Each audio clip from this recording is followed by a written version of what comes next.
maneuver! Welcome back to another 0-hour deck profile and gameplay video. This one I was hoping to get up. I was hoping to have a lot more of these up by now, but a lot of stuff's been going on in my life, so if I sound a little under the weather, I apologize. But we're going to power through this one. We're doing Mikasa Ackerman this time on the air symbol primarily. Of course, we got that fire attuned symbol, and this one will be quick like Mikasa's games a lot of the time. She's the premier aggro character, maybe the boogie woman of the format.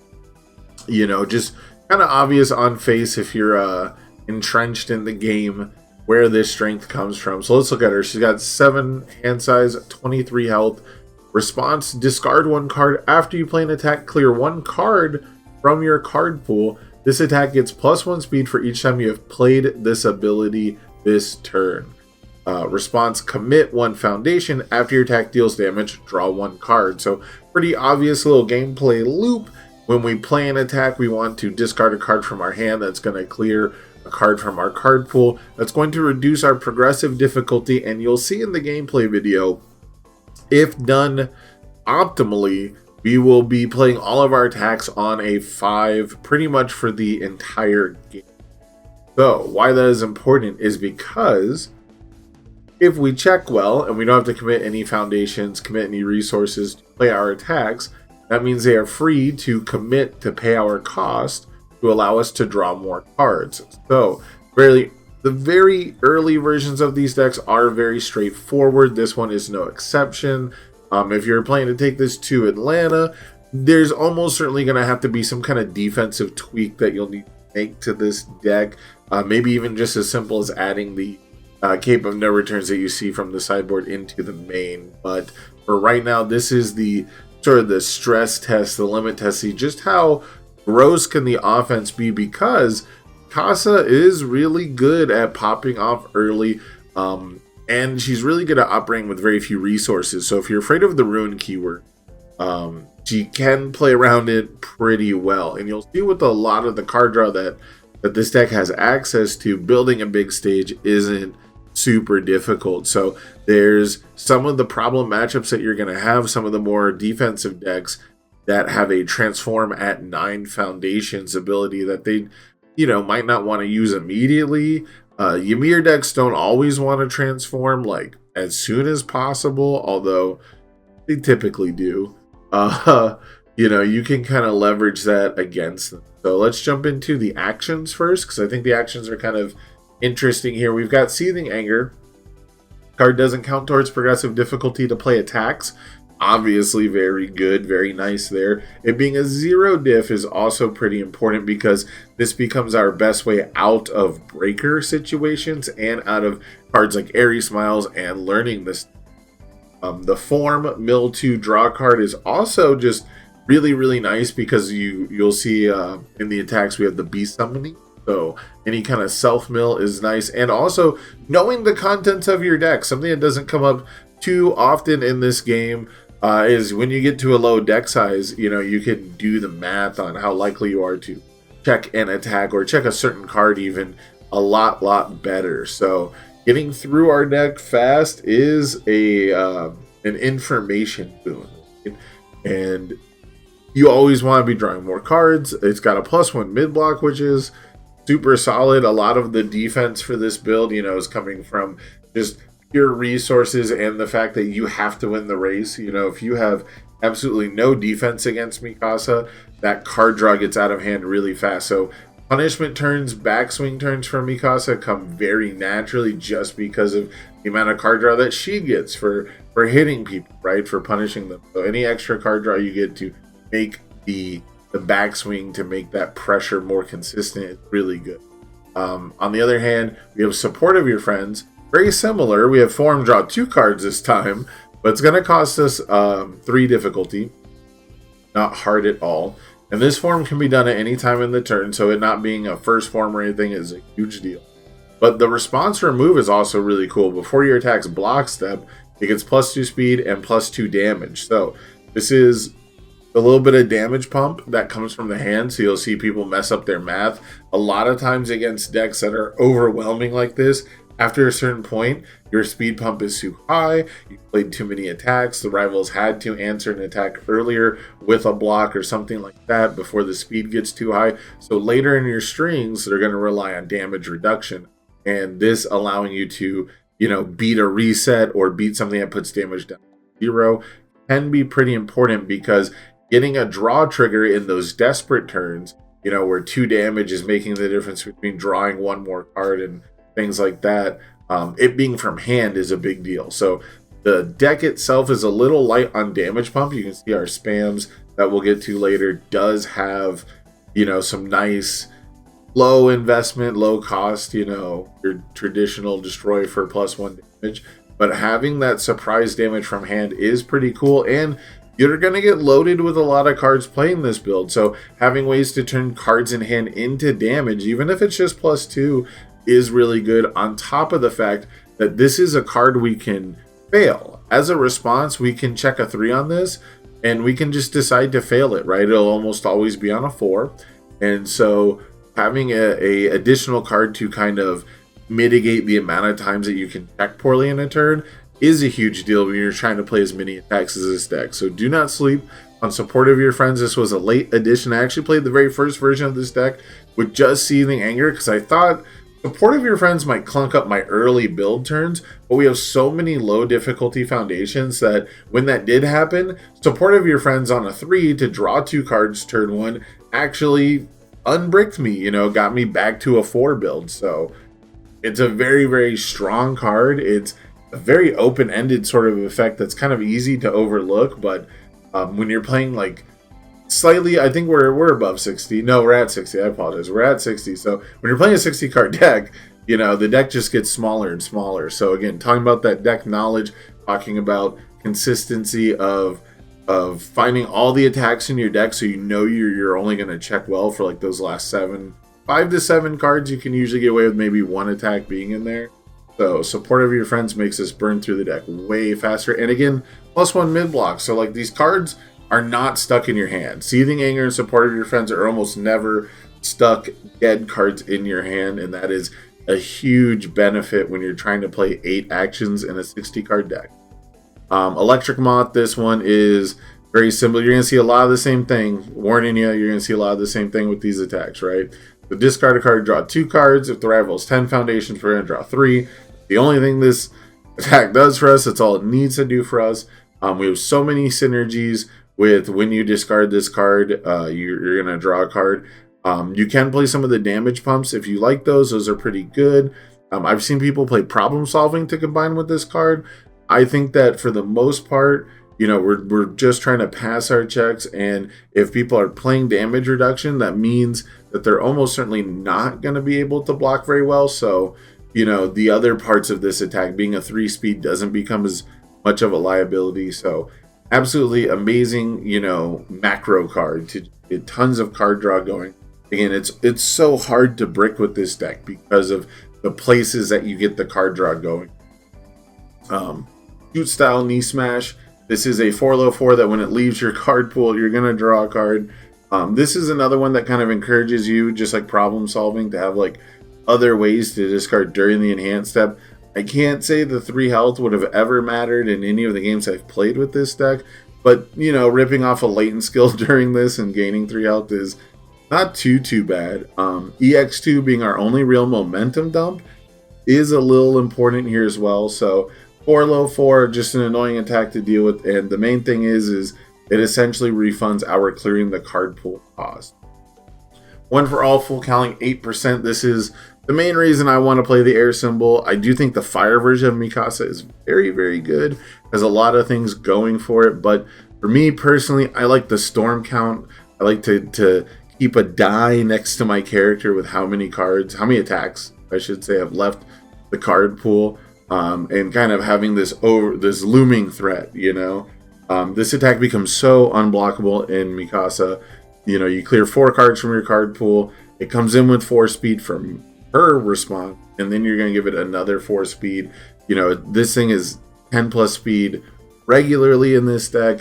I'm so glad that it has a home. It's a little, this deck is very on the nose. It's very much just do the thing, clear the card pool, but I am happy that this card has a home. I do wish we had to work a little bit harder for it. And like I was talking about before, you're probably going to want to make a couple tweaks to this deck somewhere.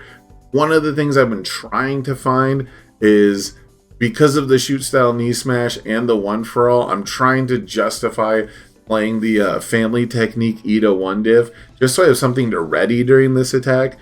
But when I was playing that, you know, you were a little more susceptible to resets and things like that, and it did encourage me to play like one for all full calling 8% earlier in strings, and this build overall has just been more smooth and consistent. But the inner desire to get full value out of this card does not me, because there's almost no time where enhance ready one foundation that was committed during this enhanced step comes up in this deck. So definitely be on the lookout for things that you want to use, but maybe think that the commit cost is a little too much, you know. But so far this has been overall just like the smoothest version of this deck, which is why it's the one I want to present to the masses, because every time you see a deck in this game, you should always put a little personal twist on it. Beast summoning, this is kind of what makes the deck go from incredibly good to a consistency monster. You know, this is what puts the deck really over the top, in my opinion. That's beast summoning. We're talking about how this deck cannot brick. Beast summoning is a big part of that, because 2 beast summoning and 23 health is like 6 attacks, right? You get to pay 4 health 5 times. You get to keep playing the same beast summoning. You know, you don't have to find multiple in the discard pile. You don't have to play them on additional progressive. So very good stuff. The stun comes in. Stun is a big deal. We don't have a lot of board pressure anywhere else, you know, so I don't mind starting my strings off with these early on. And one of the things, people don't block these a lot because they want to block something later when it's more lethal. They want to make me take more risk, you know, maybe I'll check some 3s and let them off the hook and things like that. But this is the highest printed damage of the attacks, and we don't have a lot of damage pumps, so it's also just optimal to be doing a beast summoning loop while you've got other attacks in hand most of the time, especially if you're committed, you know, to paying the life and saying next turn I've got no defense, I'll absolutely get washed. This becomes optimal just because it has the highest damage printed, and you're doing 1 more damage every iteration, basically every attack that you play. So don't forget that too, that even though it's a 3 mid for 5 instead of a 4 low 4, if the opponent's like committed to not blocking anyways, if your response count is up to a point where it's, you know, high enough speed that it won't get blocked, beast summoning is usually the difference between having to play 1 more attack and make 1 more 5 check. And that's something that's maybe not obvious the first time I played the deck until I went, okay, well, hold on, I might be missing lethal by 1 or 2 here, right? Especially playing against Reiner, who's going to be super popular in the format. There's going to be some damage reduction being applied to you. So never forget that beast summoning, even if you have other options, and paying the 4 health is scary, might be the optimal option. Wish Hard, this is kind of a fake attack. I should play it as an attack more than I do, mind you.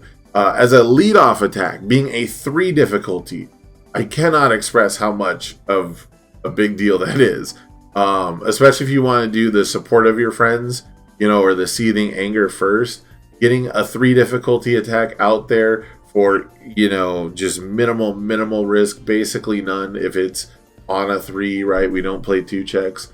And then having a stun 2 a quotient to it. I don't think I've ever actually gotten to pull off the stun 2. My rival has either had 5 or less or just been committed out. And again, I discard this almost every time to draw a card, but do not sleep on the Wish Hard as the final attack of the game. Play it on a 4, and Mikasa is the only thing ready, and your opponent's, you know, completely out of cards anyway, so you don't need the speed, stuff like that. But it's a +1 low block. It's got everything going for it. This deck has, you know, Feral Shriek in it, as you'll see, of course, and so discarding cards and drawing cards is just helping us. It's just helping us to discard. We have turned discarding a card into a good thing about half the time in practice because of how many cards we'll have in our hands. So very cool stuff with the Wish Hard. This was another one that I think my locals got me turned on to. I didn't have this in my initial run through because I thought to myself, well, I have a 5 check version of this, and I didn't think that I would want to play it as an attack as much as I do. But I love starting my strings with support of your friends to draw 2 cards, because not only does your opponent seeing all those cards in your hand just, make them terrified. They think you have to have your best attacks with so many cards in hand. But getting the +1 speed on your first attack, right, and getting 2 cards cleared before you start playing your quote-unquote real attacks is a pretty big deal, and you'll definitely have enough cards most of the time to pay for it anyways. But when you are like really jammed up, when you've got exactly 2 attacks, Wish Hard is definitely something I'm down to throw away to find better attacks. But do not sleep on the fact that it's 3 difficulty in this. The foundations we're going to burn through really quick, because it should be very obvious what they're here for, right? This is a 3 diff that draws us a card, and maybe should go to a 4 of, because we're on the Beast Summoning, because this is the only foundation Beast Summoning can ready, and man, it's a doozy when you get to be drawn 4 cards off of Heroic Passion and Mikasa's. So, very good stuff there. Feral Shriek, when we discard it, we're going to draw cards. Like Skill, we're going to discard and draw cards.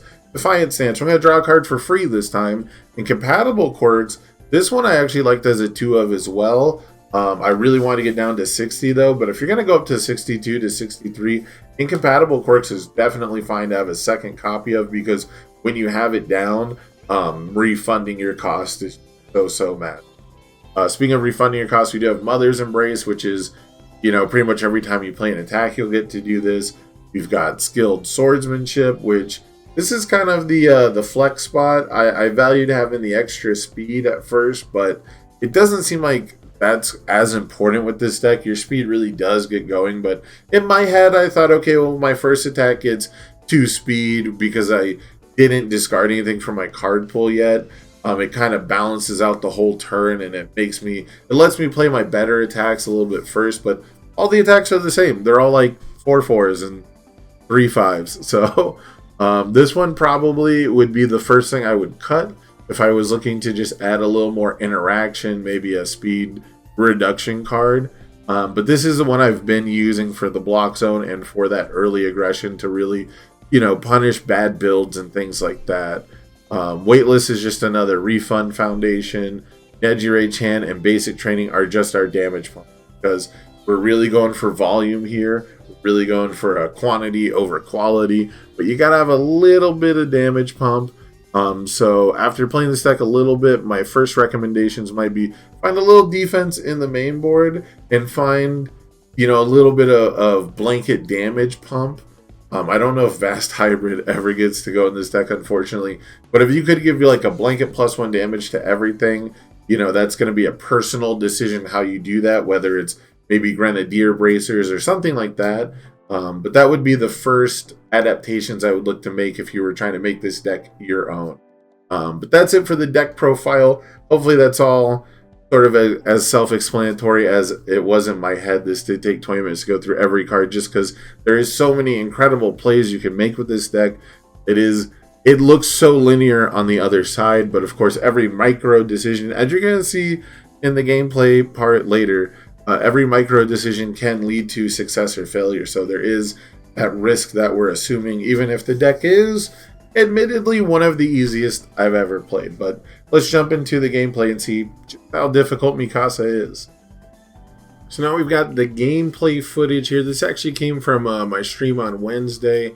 I'm going to try to stream like once a week, but there's no way I can keep any kind of promises right now. But we do see that I opened up kind of soft here, which is one of the reasons I wanted to choose this game. Really, I think if I didn't have a 3-diff foundation in my hand with Heroic Passion, I probably would have played Support of Your Friends first. So try and get another foundation or two, because 5 foundations is really so many for Mikasa. And so the draw 2 doesn't help me out as much as I'd like, but with Wish Hard, and again, remember we talked about in the profile that getting to start your string with a little extra speed +1 to that Mikasa count, is pretty nice. And the latent skill, we're going to throw away 2 foundations. I want to scare him at this point. And also, because this is Reiner, I know I'm probably going to need the damage of full Callings later, so I don't want to throw those away. I want to just get in a little bit of a poke here because I didn't draw like a super great enabler hand. I really need attacks to go before the full cowlings. And because of Heroic Passion, I know I'm going to be able to draw out of this. So a ton of card movement here, a ton of selection. I end up with a bunch of spam foundations, which means I'm going to get the build pretty big here. And we're going to be at, I believe, 8, right? Yeah, we're going to be at 9. No, we're going to be at 9. So we can threaten the Reiner transformation now. And that was something I wasn't 100% sure about if I wanted to deal with. But luckily, the Ravages of War is going to blitz us. We're going to discard a card, but Wish Hard means we get to draw another card, and we get this Electric Moth. So I'm going to be a little bit greedy here and take this damage. A lot of times when you see these big Titan attacks, these shift attacks, high difficulties for slower decks, you can exploit their fraudulent offense by, you know, really not being so greedy with your attacks. But I like that I have Electric Moth. I have my 2 best finishing moves here, and my opponent did not have anything super special on their first turn build, and so I wasn't super afraid of anything else that they were going to build. So Electric Moth is going to come in. Feral Shriek means that we draw 3 cards to start things off. This game is going to go pretty quick here. So Electric Moth eats all of the basic training pumps here, and I put all my speed into it because when Reiner flips, at some point during this turn, I want to flip the basic trainings that I already used. If I'm going to have to flip stuff, if I'm going to have to ruin stuff, I'm going to want to use it first. So we do check a 3 on the second attack, but it's like we checked a 5 because we get to ready those motherly loves up, and he's going to put this down to like 0 damage. So this is our highest printed damage. You know, we don't have anything repeatable coming in here, and he blocked the attack that got all of our damage pumps. So this is about as bad as it could be for us given the build that we had and the fact that we started with, you know, essentially the 2 ender attacks and like 1 opener, right? But that 1 opener drew us 3 cards, and as soon as we find 1 beast summoning, we can just kind of do beast summoning until our opponent is at least out of ready foundations. So now that he's out of ready foundations, I'm prioritizing that 1 speed over the 1 damage a little bit. And if Reiner wants to sack 1 to make me sack 1, you know, that's actually okay for me at this point, because if he sacrifices so many foundations that he can't play his 8, 9 difficulty attacks, then I consider that a win. If I have to pressure him so hard that he can't backswing me, especially now that I'm paying all this life with beast summoning, I'm putting myself down to 1. So, you know, I have to make it so he can't pass a single attack, which I doubt he's going to sacrifice down that far if he'd even have, you know, the opportunity to. But we are going to see, I missed a draw trigger here. I missed 1 opportunity to get an additional card, and that almost messed me up. But luckily, our storm count is so high, and we get so much damage bonus here, and we draw into the last full cowling here. So because we were able to put our rival down to 4 damage, or 4 health, I mean, the 4 damage printed from full cowling means that we can wait to play around his reset down to 1. And realistically, we don't discard our last attack there to clear the card pool. I was just trying to style for the maximum storm count there. But, you know, you can play around with that reset a bit. And realistically, we could just play full cowling on a 5, commit Mikasa in our last foundation, and then, again, the natural bonuses will have been pumped up. So that's maybe some of the softer opens we could have had, one of the softer turn 2s we could have had. But you can see with this amount of card draw, you are pretty much guaranteed to find the pieces that you want. It's just about passing the checks at this point. So what do you guys think? What are you putting in your Mikasa deck? What does the ultimate version of this deck look like? Because I'm not going to act like I've solved everything, but I do think that this is an absolutely perfect blueprint to go out there, start winning some locals, do a little bit of fine-tuning, you know, figure out the meta a bit more, and adjust your defense appropriately.